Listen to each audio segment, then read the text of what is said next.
But I remember the day I was married, I was all dressed to go out the door, and I suddenly had to go to the bathroom. So I think my father brought a chamber pot or something for me. I have a passion for violins. And what they did was they played Jesu Joy of Man's Desire, as it was what we walked. I didn't know anything about Mendelssohn's March and Wagner's and all that. And we were in a hurry, in a way, because Conrad had been shipped back to the States. March. He played in a band, army band in Austria, and then he was shipped back to the States, and then he had to wait for a ship to come over. And he was very brave, because the first time he came over on a ship from America, he was so ill. He said if there'd have been a German at the other end instead of the Brits, they'd have just had to go, and he said I'd have been out. He was really ill. So but he was fine.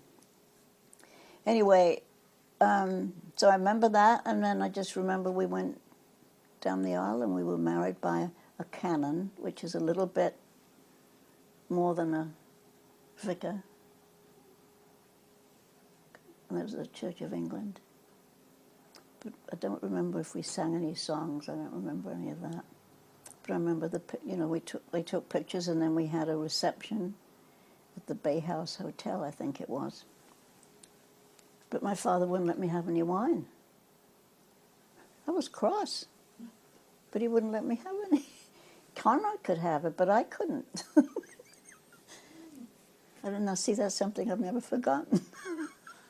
I mean, I knew what you had to do to have a baby, period, nothing else. I knew nothing about how to raise children. I didn't read books. I wasn't with my mother to tell me.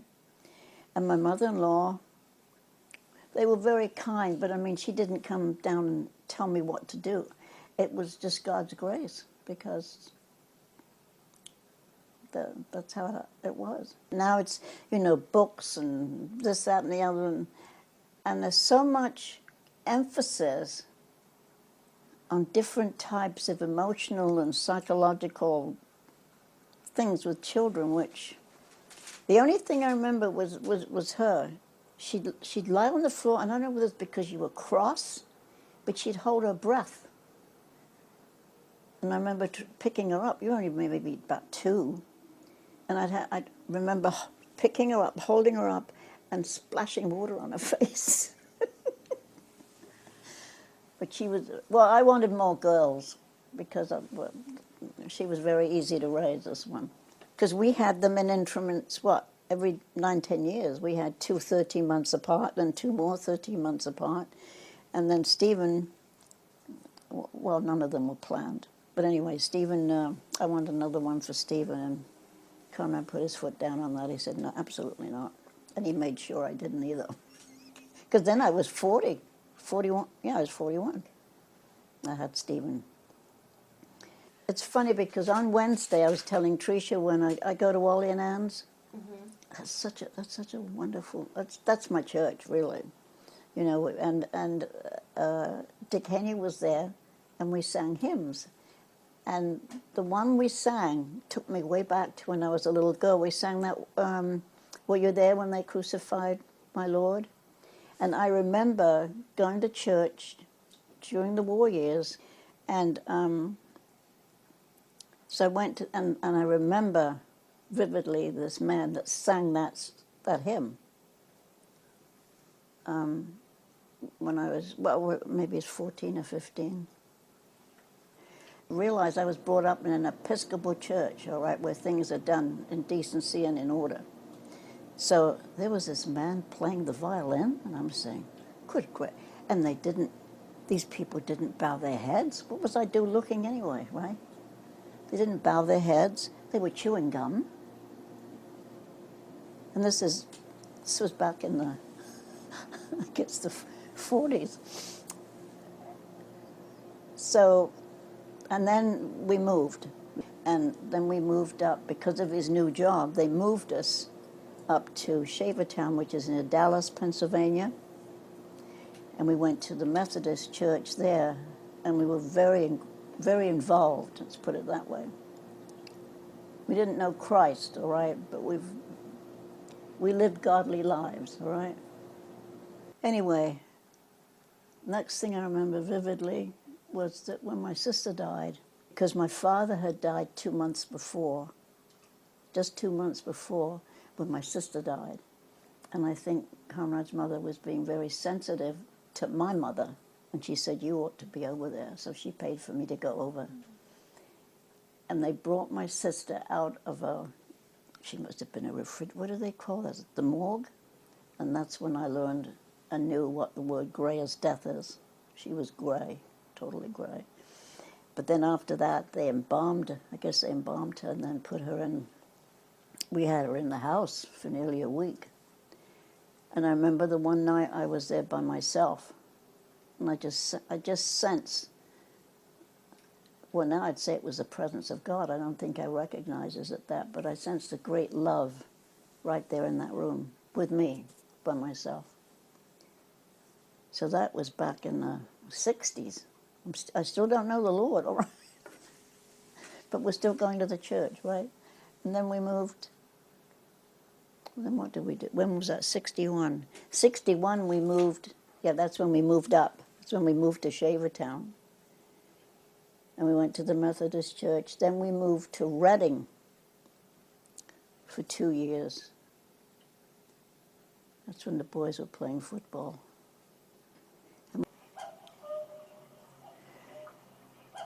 I think we went back to the Methodist church in Shavertown, didn't we? Do you remember? That's where Tricia was married from, our house there in Dallas, wasn't it? We stayed there till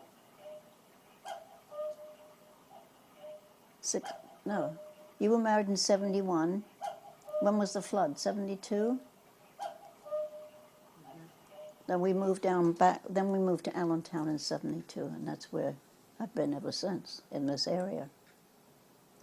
And then I had a friend that I'd known since before Kemp was born that I'd met in Easton. And she used to drive up with her two twins. She had twins, boy and girl. She'd drive up to see us, and so she met the Lord. She drank a lot. But once she met the Lord, she was trying to tell me about him, and I remember inviting her for your wedding, and she didn't come, Betty. And then, so we moved back down, we moved to Allentown, and then I contacted her, and she lived in a different house, didn't she? And she showed me this little book by Watchman Nee, and the only word I could see in there was sin. So the sin. I said, what is all this sin? I said, I haven't done anything wrong. Anyway, that's how eventually I came to know the Lord. But that was in 71.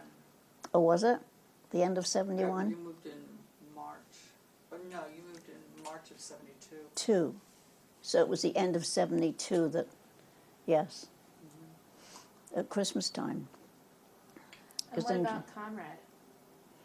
Well, then between there and when you and your father went to, where that place was. The UGI building. Yeah, we went to England. 73. I don't know if we went to England because of my one niece's wedding. And we took a car and we went down to Dorset and we visited my friend Jane. And they had a group from Texas there. Now, I was already a Christian. And Conrad went along with whatever I did. I mean, he never fought it. And then finally in May it was it? That you and June. went forward. The two of them did. Yeah, we went together. Yeah. Now I look back and I think there's so much more. I don't know to use the word reality. People are so much more concerned. Maybe it's because of the television and the technology.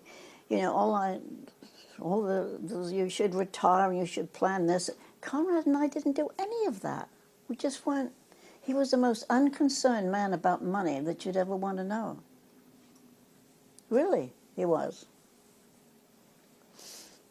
Because he'd get bonuses for what a good salesman he was. And he wouldn't tell me about them. And then I'd keep calling on the phone. He'd say, I don't know if I did or not. I don't know where that. And he'd go shuffling. Well, no, he said, it's not here. Then the next day I'd call him. I said, did that? Because I had no idea what it was, how much it was going to be. And then he said, oh, wait a minute. Yeah, here it is. He opens it. It was $2,000. And that was a lot of money in those days. But I just got so cross with him because he was so, I mean, he just didn't care, did he? I mean, he knew we didn't have much, but I never, and he did. He worked hard. He worked on the railroad till we moved. Then went, and he played trumpet in the band weekends. So that's why he didn't, I mean, he'd get in at 4 a.m. He wasn't concerned about church. So it was me that took the children. You and Neil, I remember taking you to the Methodist church. There, is that enough? That's pretty good.